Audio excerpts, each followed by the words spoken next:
All right, yeah, 100%. All right, everybody enjoy lunch? Good? You guys good with that? All right, cool. Again, we normally don't use these because we have screens, but today we do. So 382 is where we're at. 382. 382, if you would, grab that little blue book. We'll get the afternoon kicked off right here. And then let's stand together. Let's sing. 382. Be thou my vision, O Lord of my heart. Not be all else to me, save that thou art. Thou my hast taught by day or by night, waking or sleeping, thy presence, my love. We only have time for the first and the fourth, obviously, right? Because that's what you did when you were a kid. High King of heaven, my victory won. I reach heaven's joys, O bright heaven's sun. Heart of mine own heart, whatever befall, will be my vision, O ruler of all. Grab the hand of your spouse. Let's pray for this afternoon. Heavenly Father, we thank you so much for this morning. We would be amiss if we did not pray to help us put into application the things that we have obtained. So help us not just to be hearers of the word, but doers as well, with the content from this morning, but also with the content that we will receive here this afternoon. We want you to be our vision. We want our marriages to be reflections of the gospel and what it means to follow you. And we want us to, we desire to worship you with all that we think, say, and do, and the way that we treat one another. So we pray for this afternoon. We pray the truths of Scripture are impressed upon our heart. We pray for Tiberius and continued clarity there. And we pray, God, that we would focus on the fact that you are able to do far more abundantly than we could ever ask or imagine. So we pray for clearness and direction, wisdom and discernment too as well. And all God's people said, amen. Kiss your spouse for 6 seconds. Go nuts. That's how long it takes you to get up here. So I was like, hey, see what can happen. So what happens is that thing will shut off if you don't push it. That's why it's like got that delay in it. But Right. it's still working. So Yeah, but I think if I do this, that on that side.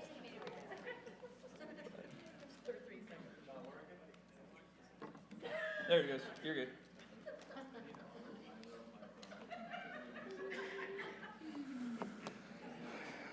by the way, don't let anybody treat you like the third verse in a Baptist hymnal. I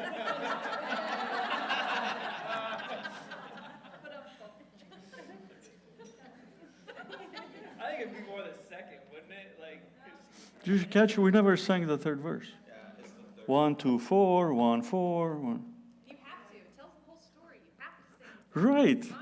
There's a reason why the composer wrote all the songs. So. The complaint department's in the women's bathroom.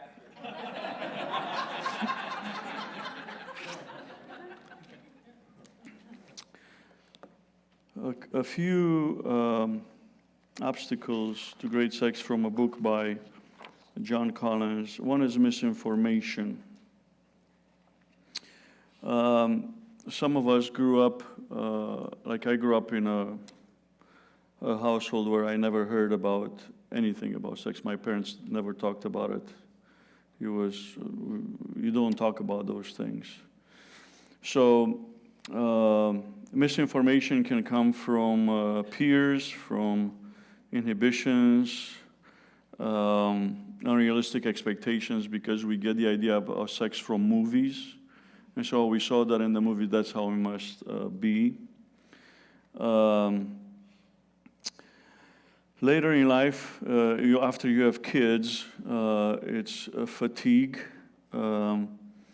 haste, and lack of opportunity. And a lot of times we suffer in our marriages because we make sex the last thing. Think about it. You go through your day, you do everything, work, you have to do dinner, take care of kids, and you get to 10 o'clock and you give your spouse what's left over.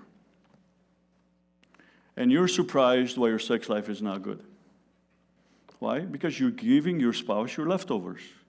Whatever is left of you, which is not much. At least I know I just crash and burn, right? So in other words, you have to plan. You have to, which leads to the third point. One of the reasons people stop having sex is because it's boring. Well, it's boring because, again, you just do it at the end of the day when you're tired, you're exhausted, you're thinking, oh, I got to get to bed because I got to wake up in the morning. And yeah, and so again, we fail to plan. And that's why we plan to fail. And that goes also to when it comes to sex. See, sex takes energy. Physical and mental energy. And when you don't put 100% in that, then you're giving your spouse the leftovers. Some of us grew up, like I said, we have cultural attitudes and past experiences, like I said earlier. If you had experience of being sexually abused, you'll bring that into the marriage, and that will affect the marriage. That's why you need to talk about it, and you need to be open about all those things. And that's why these things, by the way, when you have children and grandchildren, you need to tell them to talk about these things before they get married. That's why premarital counseling is very important. You have to talk about these things. I'll give you an example. Again, I told you in Romania, we never talk about it, So I had a friend of mine who got married, and on the wedding night, he wanted oral sex. His wife thought this was so outrageous, she divorced him. Wedding night, they never consummated the marriage. She divorced him because in her mind, that was evil. And how come you never talked about this before you got married? Even if you don't do premarital counseling, talk about these things. I mean, it's just, again, this was a cultural attitude. In her mind, again, there are some parts of Romania, they actually think, even if you're married, sex is a sin. Because it's pleasurable. In other words, anything pleasurable is bad. I mean, it's a cultural attitude. And I might say that we don't experience that. No, we don't. But other people do. And again, if you had sex before marriage, that you'll bring that into your marriage. So that will affect your marriage and your sex in marriage. There are sometimes physical causes, like diabetes, obesity, low energy level. Again, there are many physical causes for obstacles to great sex. Again, you need to talk to your doctor about that. But a lot of them are psychological, they're not physical. Again, if you doubt if you say, I don't look good, if you have a bad view of yourself, again, you're going to bring that into the marriage bed. Again, some people are fear that they might get pregnant, and they don't enjoy sex because they might get pregnant. Well, there are ways to avoid that. Some people are embarrassed, again, by their own bodies, and then they're not going to enjoy sex. Again, that's a psychological it's a psychological block. And you need to understand why do you don't enjoy great sex. And again, we can talk about that for hours, but for the sake of time, we're going to move on to the topic of conflict. So one of the most important things I want us to learn today is that good couples fight cleanly, bad couples fight dirty. So the question is not if you have conflict. The question is, how do you resolve the conflict? And we have conflict here in chapter 5. So we had, they got attracted to each other, they got married in the end of chapter 3, they experienced the honeymoon in chapter 4. And then there's conflict. And usually conflict arises, back to what I said earlier, because we choose not to be selfless, but because we choose to be selfish. So again, it does not always, but sometimes that's where it starts. Again, humility is very important when it comes to marriage. Am I going to be selfish or selfless? And there is a connection between holiness and humility. Remember, we have to choose selflessness. 1 Corinthians 7. Now, concerning the matters about which you wrote, it is good for a man not to have sexual relations with a woman, but because of the temptation to sexual immorality, each man should have his own wife, and each woman her own husband. The husband should give to his wife her conjugal rights, and likewise the wife to her husband. For the wife does not have authority over her own body, but the husband does. Likewise, the husband does not have authority over his own body, but the wife does. Do not deprive one another, except perhaps by agreement for a limited time, that you may devote yourself to prayer, but then come together again so that Satan may not tempt you because of your lack of self-control. Imagine what would happen to our marriages if we followed those verses. If we followed the principles of those verses, all our marriages would be better. But they're not better because we don't think like that. We think about we're selfish instead of being selfless. Now, sometimes conflict occurs because I have a headache excuse, which is what we have here in chapter 5. So Solomon is out late, I don't know, at the temple, he's doing whatever he's doing. And then we have, I had slept, but my heart was awake. This is, she's talking. A sound, my beloved is knocking. So he's saying, open to me, my sister, my love, my dove, my perfect one, for my head is wet. We do my locks with drops of the night. And then she's answering, I had put off my garment, how could I put it on? I had bathed my feet, how should I soil them? And again, the language here, open to me, again, this is a euphemism. Tremper Longman writes, the door is clearly a euphemism for a woman's vagina, and an open door denotes a sexually available woman. So she says, no, honey, not tonight, I have a headache, or whatever the excuse is. Again, it's just an idiom for no sexual intimacy. She's basically saying, not now, honey.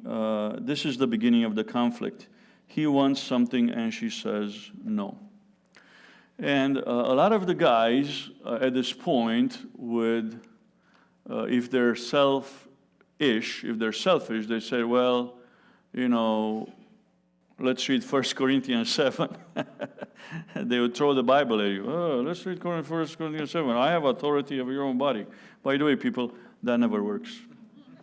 You can try that all you want. It's not going to work. He's gentle about it. No, he's not like Conan the Barbarian knocking down the door. No, look how he's answered. My beloved put his hand to the latch, and my heart was thrilled within me. And then he uses words from the honeymoon.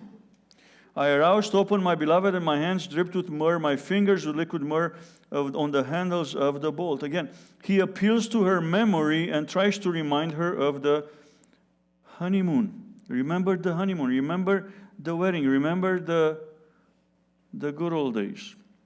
Now, whatever happens here, she realizes she did wrong. But by the time she opens, it's too late. I opened to my beloved. My beloved had turned to, was gone.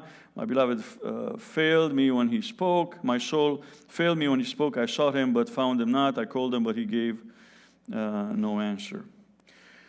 Now, I can tell you that I don't know how to interpret verse 7. It's a very hard verse to interpret. Whatever happens, she pays the price for what she did. The watchmen found me as they went about the city. They beat me, they bruised me, they took away my veil. Those watchmen of the walls, I am assuming it's some sort of figurative language. And again, I don't think it's literal, it's figurative. Whatever is happening, she realizes she did wrong, and then she longs after him. If you find my beloved, then you tell him that I am sick with love. And then they're asking, hey, what is your beloved more than any other beloved or most beautiful among women? What is your beloved more than any other beloved that you adjure us? And notice, please, what she does now. She starts communicating how she feels about him. She praises him.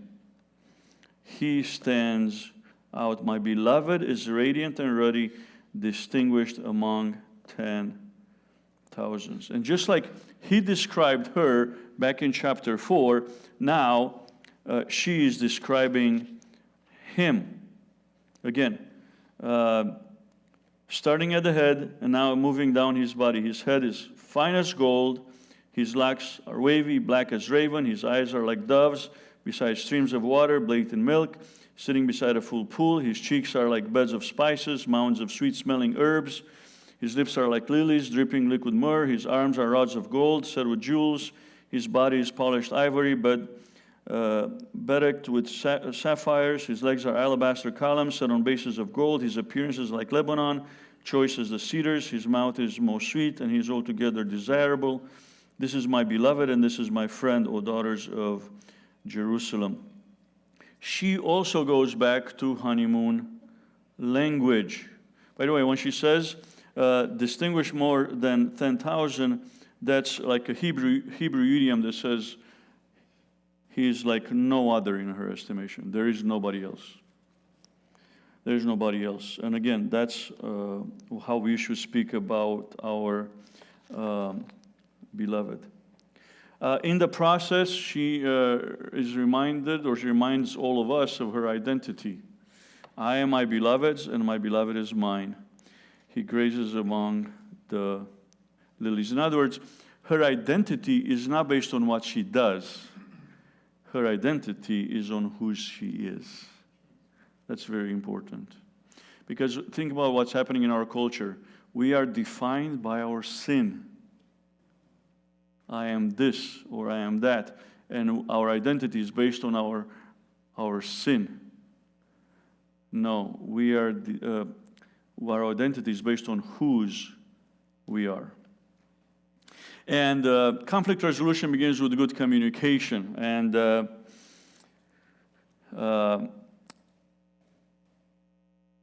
he compares her to two cities.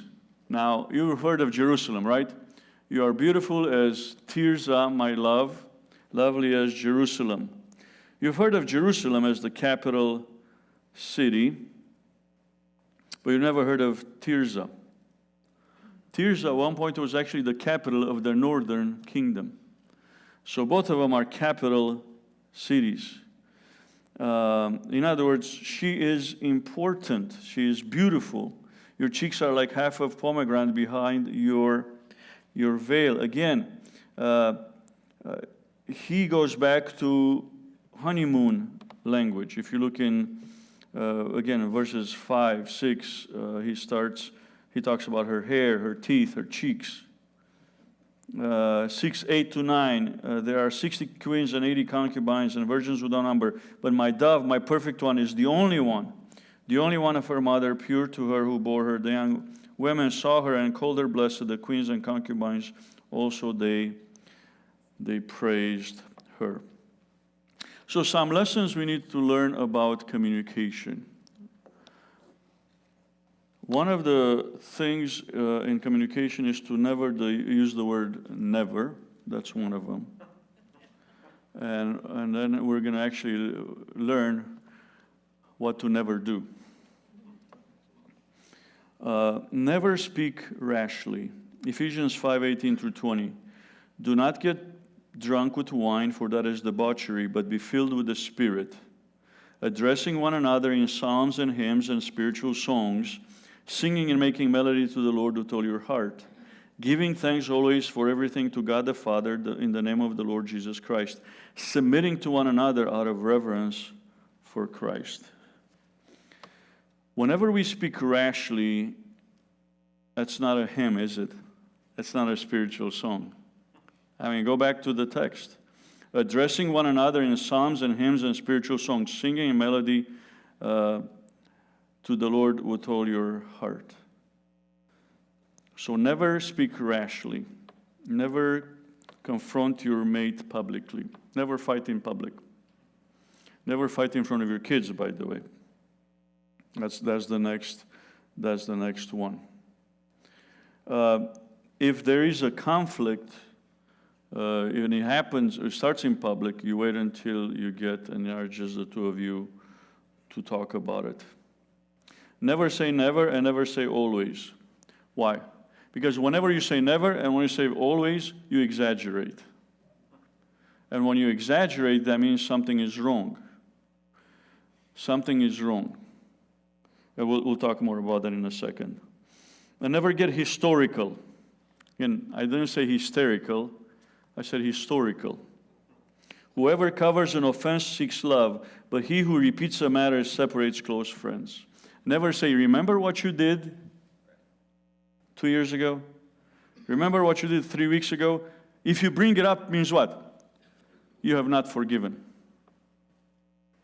If you bring up someone's offense over and over again, that means you have never forgiven that person. And you cannot move on with the relationship if you don't forgive. If you say, remember what you did it again, or whatever else, you never forgave in the first time. And I'm going to talk about more forgiveness in a second. Never raise your voice. I'm going to teach you something very important. Raising your voice is not a sign of strength, it's a sign of weakness. Raising your voice is not a sign of strength.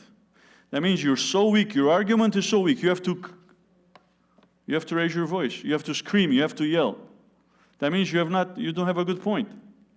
Because you have a good point, you're going to say it nice and clearly and without raising your voice. But because your argument is not strong, you have to raise your voice. And you think in that moment, you're actually projecting strength. No, you're projecting weakness. Yelling and screaming is a sign of weakness, not of strength. So never raise your voice.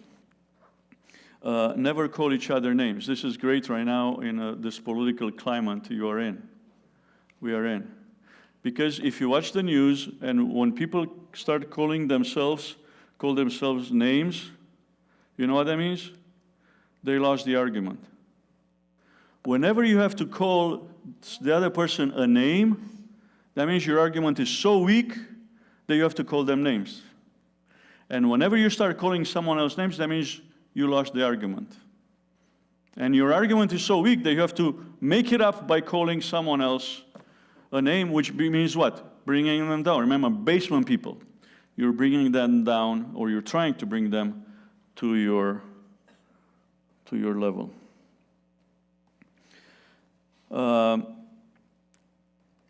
Never mention family. Never say you're just like your mother. You're just like your father. That's not fair. That's not fair. Why? Because we should be honoring our parents. And whenever you mention family, you basically are hurting not just your spouse, you're hurting her parents. the parents they were supposed to be honoring. Do you see that? Like with one scoop, you have offended 2 people, or 3, or however many are alive. Never be condescending. Again, if you put someone down, that means you lost the argument. Because your argument is not strong enough to be made nicely. You have to bring the other person down, and you start being condescending, demeaning. Never touch your spouse in a harmful manner. I like this about Genesis. The woman was taken out of the man's rib. Matthew Henry says, this is really good. The woman was taken from the man's rib, not from his hand so he can hit her, not from his leg so he can kick her, but from his side so he can love and protect her. Isn't that good? That's great. Never touch your spouse in an harmful manner. Philippians 2. Philippians 2, 14 and 15. Do all things without grumbling or disputing, that you may be blameless and innocent children of God, without blemish in the midst of a crooked and twisting generation, among whom you shine as lights in this world, holding fast to the word of life, so that in the day of Christ I may be proud that I did not run in vain or labor in vain. Here's what happens in a conflict. I'll give you what generally happens in a conflict. The conflict starts with a complaint. Okay? And by the way, so John Gottman has done a study on this for 30 years, and after watching a couple how they argue and how they resolve a conflict or not, he can predict with 90% accuracy if that couple will get divorced or not. So they say it starts with a complaint. Again, complaint is a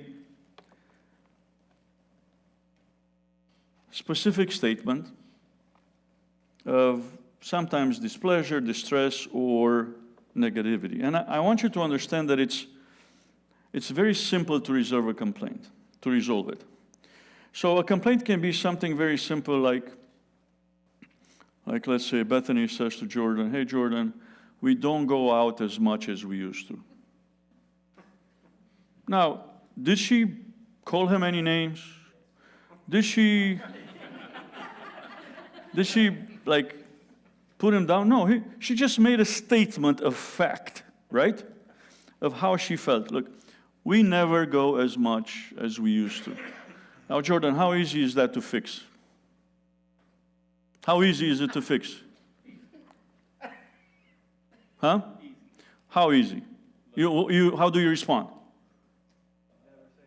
Why are you acting like your mom?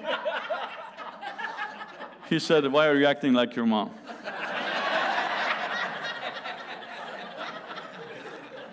Jordan has learned nothing today. No, you say what? Where do you want to go? Did you see how simple that was?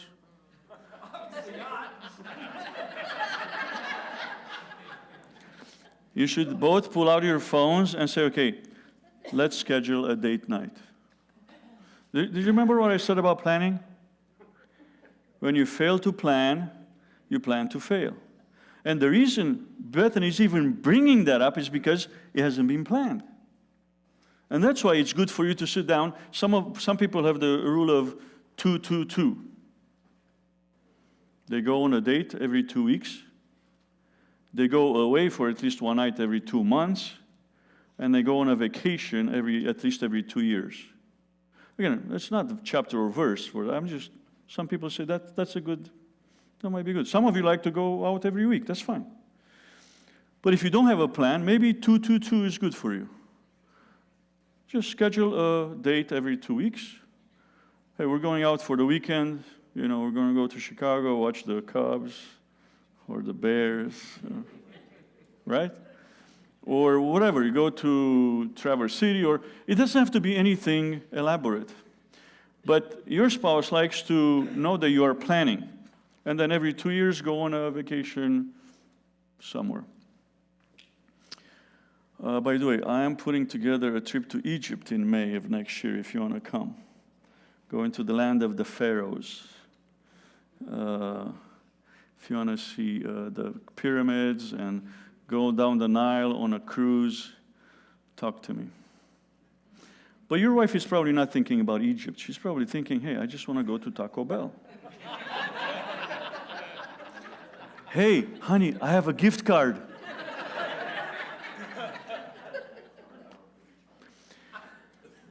But let's say Jordan doesn't listen.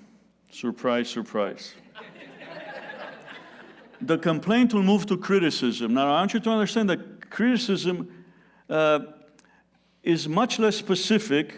It's more global, but it has some blaming in it. Bethany comes after 2 weeks. Jordan hasn't done anything. You never take me anywhere. Did you catch that? What's the word she used? Never. Now, whenever you hear the word never, you should, oh, I've done something wrong, I got to fix this. Anybody in this room, if they hear the word never or always, something's wrong here. I got to fix this. And again, just like the first step, this is easy to fix. You say, I'm sorry, right?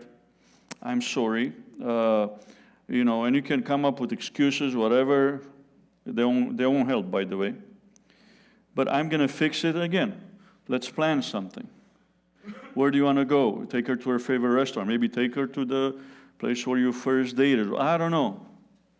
But you have to start planning.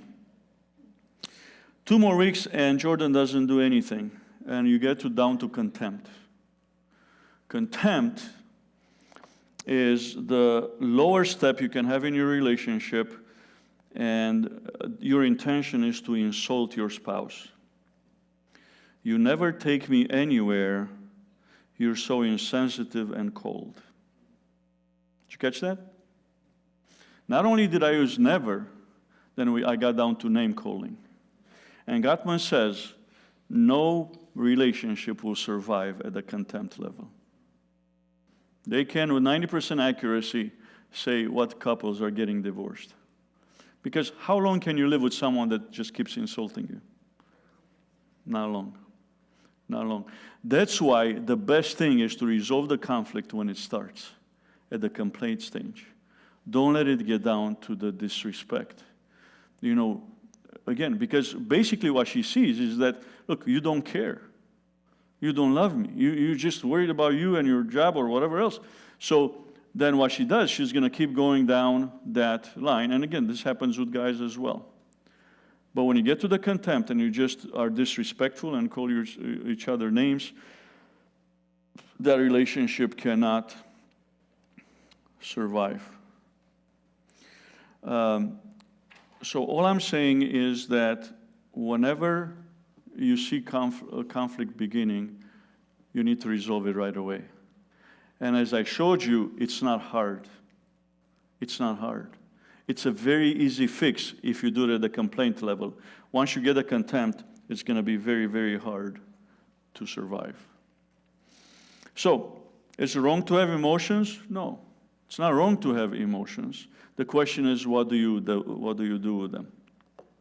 So, in his book, The Marriage Builder by Larry Crabb, by the way, if you have not read Larry Crabb, you should. Larry Crabb is the guy who started the psychology program at Grace many years ago. And he wrote a book when I was in college that was transformational for my life. It was called Inside Out. That actually, I think we're going to bring it back for the Essentials of Behavioral Science class at Grace.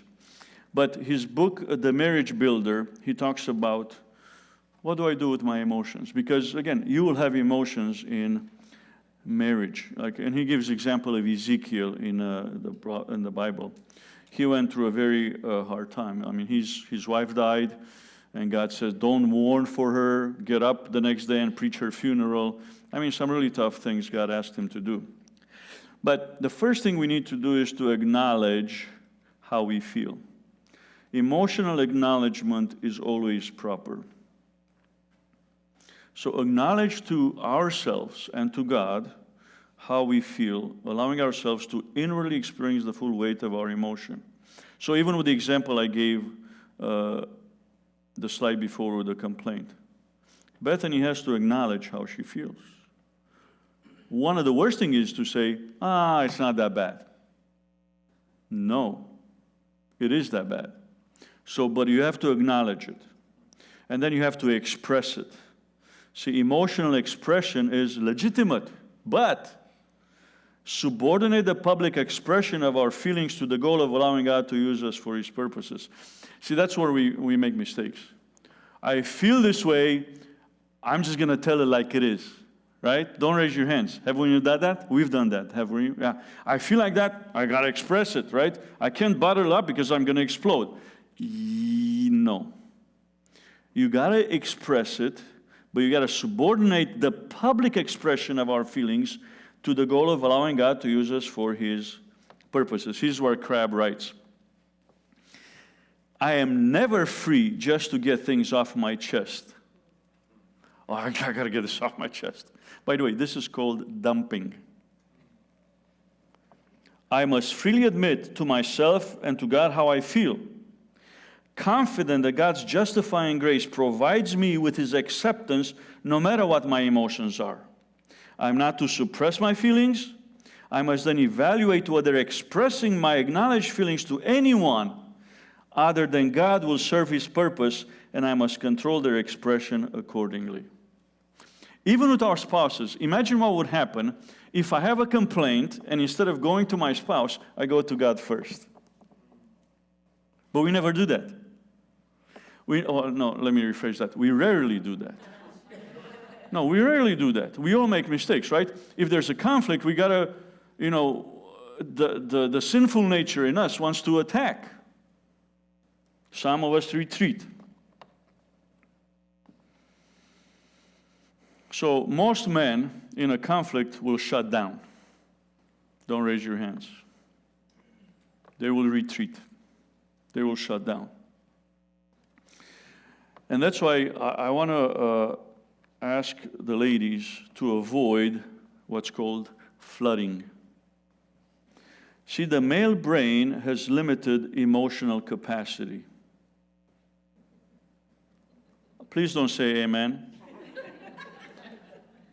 Let me say what I said again. I didn't say they're dumb or the men are stupid. I didn't say that.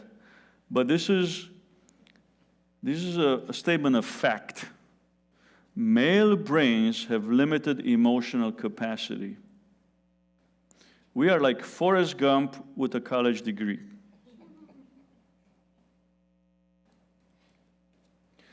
So when you talk to us, and we're talking about a conflict,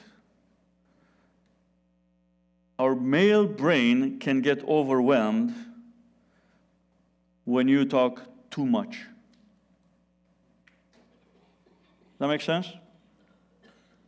In other words, what happens if my brain can only take this much and you keep talking? Right, nothing. Because what I do, I'm shutting down. I mean, seriously. So, in other words, by the way, then I have options. I can respond, which will not be good, because I'll become defensive, or I can become belligerent. The problem is that you cannot come to a conversation or a conflict with a laundry list.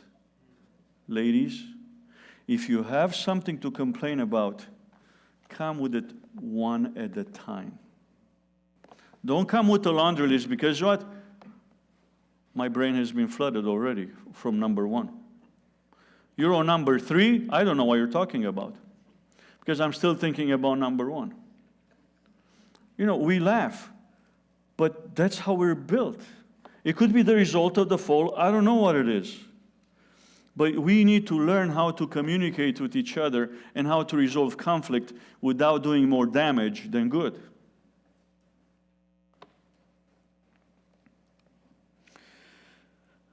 There are, by the way, a lot of problems in marriage that occur over and over again. But sometimes we do it with our own hand. One of the reasons, these are the four, oh yeah, thanks. The four top reasons for divorce. The man's mother, the woman's mother, sex, and money. The first two happen because we do not cut the umbilical cord. The first two happen because we are disobedient to God's word that says what? A man shall leave his father and his mother and cleave to his wife. It's called the leave and cleave principle.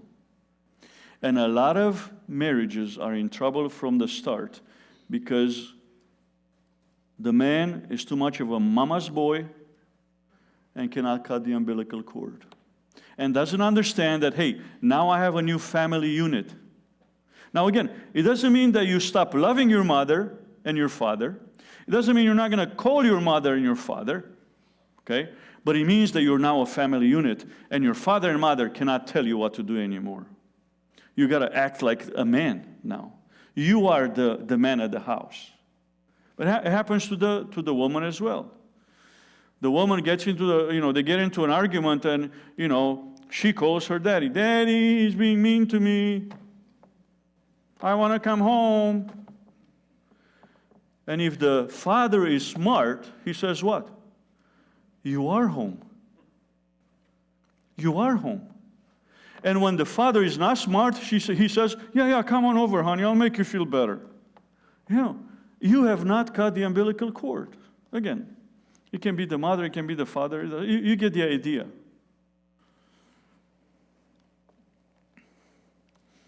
Sex is another, again, the number 3 reason for divorce. And again, I think this is the problem because you haven't talked about it before you got married.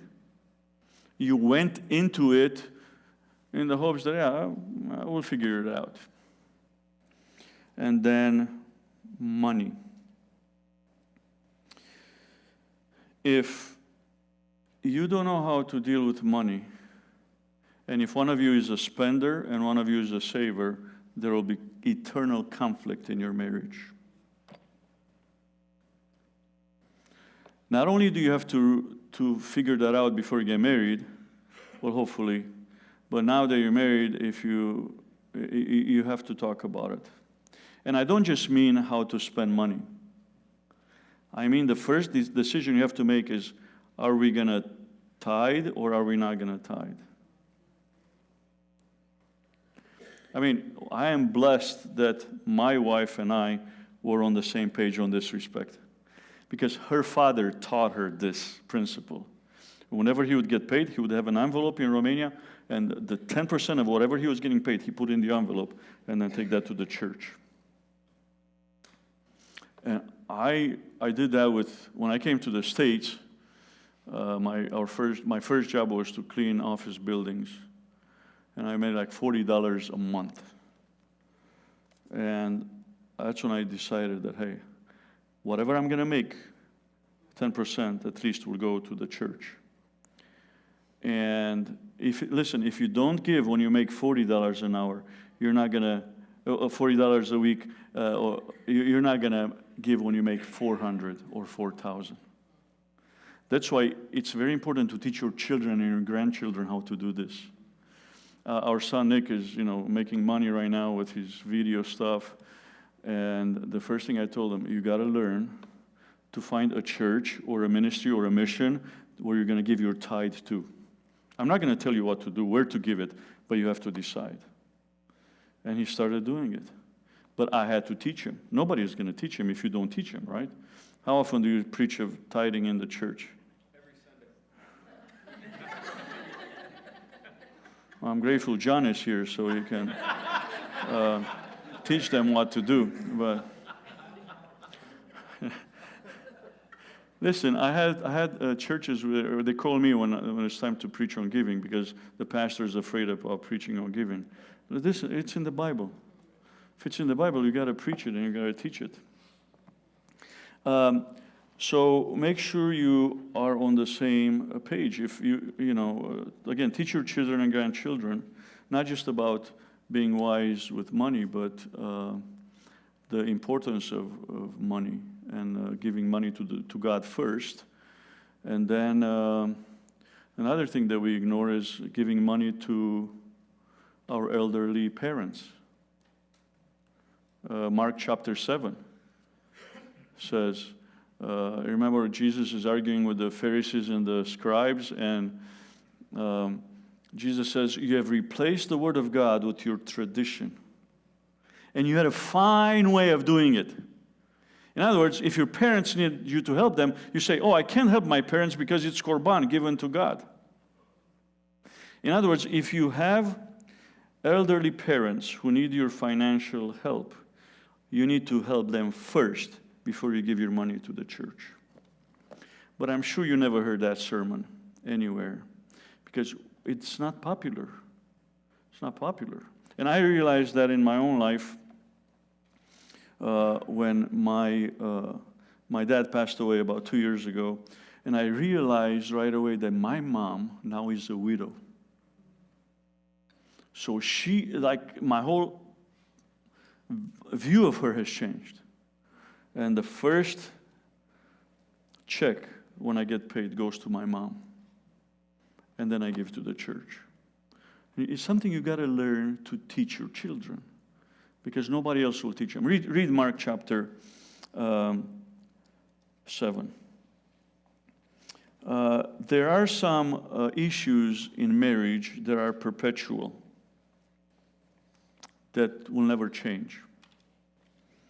I hate to tell you, but it's not like someone's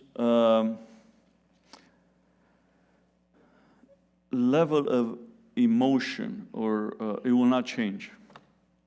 Some of you are more emotional, some of you are not. You cannot change that. It's your personality. So you need just to learn how to manage it. Here's what I learned from my good friend Joe Graham, who teaches at Grace.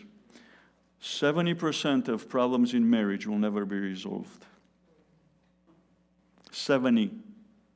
So what happens? You need to learn how to manage them. I'll give you one. If your spouse is late, that will never change. Isn't that sad? Seriously. I've been married for 27 years. I know what I'm talking about. So I learned to wait in the car a lot. I'm trying, and I'm doing many things. I'm trying, leave 15 minutes early or whatever. That's not going to change. So I got to learn how to manage it. How much time you want together and how much time you want apart, that will not change. It's part of your personality. You learn how to manage it. If your husband needs time to be alone in the woods hunting, wasting time. I have this friend who goes hunting all the time, Jordan. He wakes up at 4 a.m., goes to hunting. He's never caught anything in past 3 years. I'm like, what's going on? I'm not kidding. I'm like, why do you still go? It's my time with God. I can do that in my bedroom.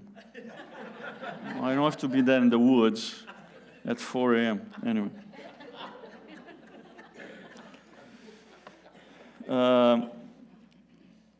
Just put that in perspective in your own mind, in the back of your mind. 70% of our problems will not be resolved, but we need to learn how to manage them.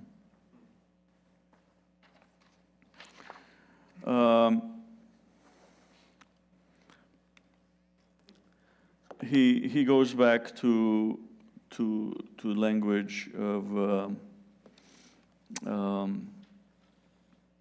again, beautiful language.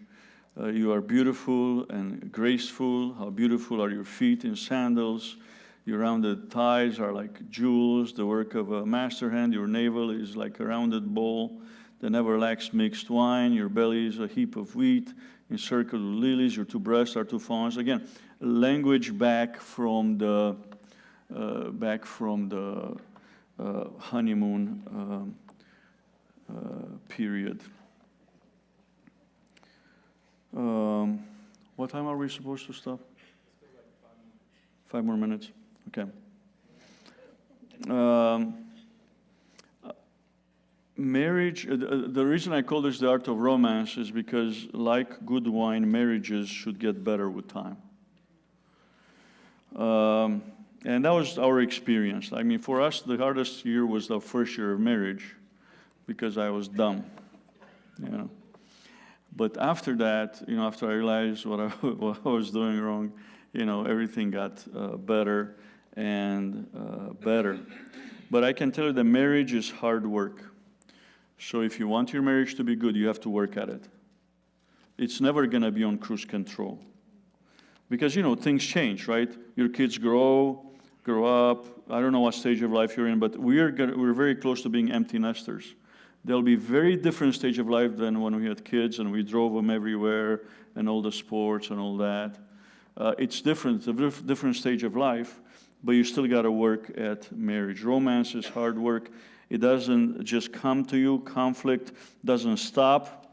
So you gotta keep working. Again, the language is keeps going. You're classy. Your neck is an ivory tower.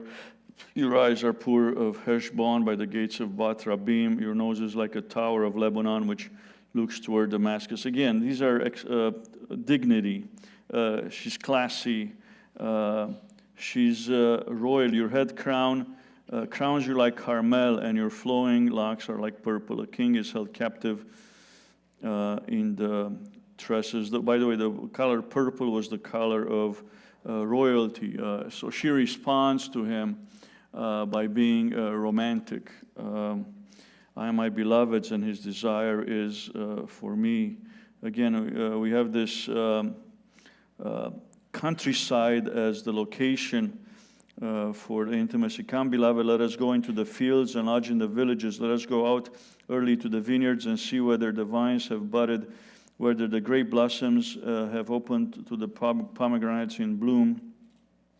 There I will give you my love. The mandrakes give forth fragrance, and beside our doors are all choice fruits, new as well as old, which I have laid up for you, my beloved. It says, there I will give you my love. By the way, pomegranates and mandrakes were considered aphrodisiacs in the ancient Near East.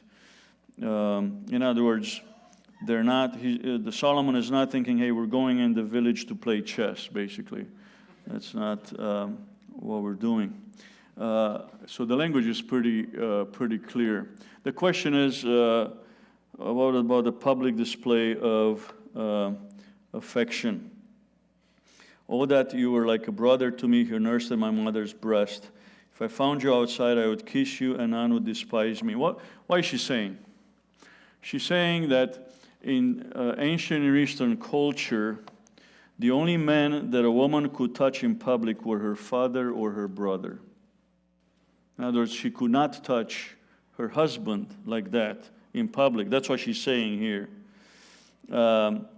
I wish I could show you the whole world what you mean to me. That's what she's saying, but I can't. I would lead you and bring you into the house of my mother. She used to teach me. I would give you spiced wine to drink, the juice of my pomegranate. His left hand is under my hand, and his right hand embraces me. I think this is a good place to stop, and then I'll continue. Last thing we're going to talk about is continue to talk about conflict resolution, how to make our marriage better as time goes on. I have questions. Before we take a break, just looking at my notes, you said 70% of our problems will not be resolved, and we need to learn how to manage them. What if you don't like to manage your spouse's problems? Well, you're supposed to manage your own problems. I didn't say you have to manage her problems. You manage your problems. So, I think it's good. Like, again, there are some things that will not change. Like, you cannot change your spouse's personality. That will not change. It's, they're going to be an introvert or an extrovert. But knowing that, you need to know how to approach that. So if you are dealing with an introvert, you need to know when to give them time to recharge, and you need to know when you need time to engage them. But that's on you. So again, some introverts married extroverts, right? Opposites attract, right? Both Carolyn and I are introverts, so it's very quiet in our house. But again, we know each other. We know when we need to engage and disengage, and that's what you need to know, and you need to know each other. Again, even the desire, for example, sexual frequency will not change as far as how much sex a guy wants or like the spouse wants. That will not change because that's the way they are built, kind of. That's why you have to manage that. Like I said earlier, if someone wants to have sex every day and someone wants to have sex once a week, you have to reach a compromise. And 6 to 1, the compromise might be 2 or 3, right? Compromise is not 5 or 6. That's not a compromise, right? Sounds like a compromise to me. Huh? Nothing. I just said what like 5 guys were thinking. That's all I did. I'm very serious about this because the desire of how much sex you want will not change. That's why I'm telling you, you got to learn how to manage it. And you got to sit down and talk about how do we manage this. Even that finances I talked about, one of you is a spender, one of you is a saver, that will not change. It's kind of part of who you are. So you have to learn how to manage. You have to have a budget. Okay, if I know my wife is a spender, which by the way, I'm grateful, my wife is not, she's a saver. But I had a friend whose wife was a spender, and they've been in credit card debt for all their lives. And they just got deeper and deeper into it, and that's horrible. Again, unfortunately, the stuff with punctuality. If you are late, unless there is a divine intervention, you will not change. And I tell you, in my life, there wasn't a divine intervention. I was 15 when we went on a mission trip in Romania with the men's choir, and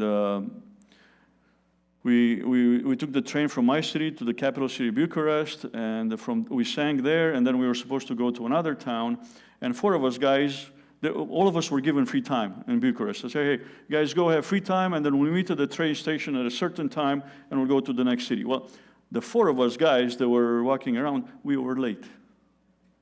And because we were late, the whole choir lost the connection to go to the next city to sing.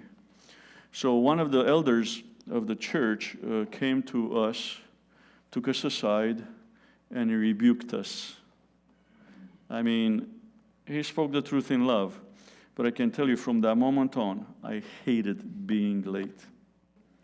And that made a change in my life at 15. So maybe what you need is a good rebuking. I don't know. It might be. I don't know. Because really, remember what I said, selfish or selfless? When you're late, you're selfish. Yeah, why? Because you think your time is better, is more valuable than anybody else's. There were so many people that got nudged on that. Yeah, I saw that. There was a lot of elbows flying in the sanctuary. If not literally, figuratively. Yeah. In your heart, I know you've done that. Hey, let's take a 10-minute break. We'll be back here right at 1:30. So 10 minutes, we'll come back, and then we'll kind of land this plane.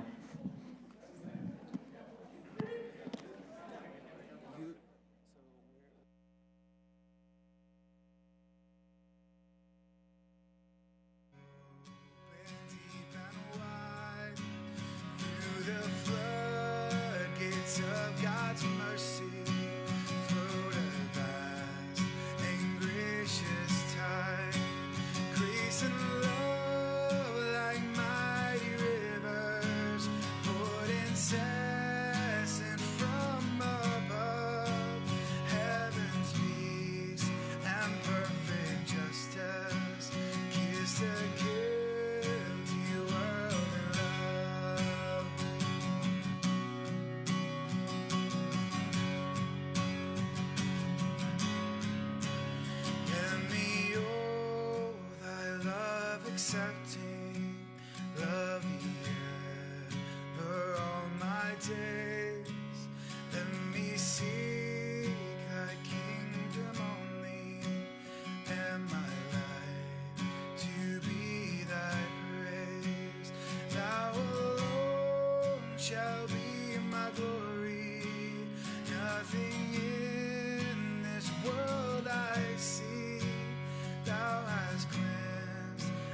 sanctified.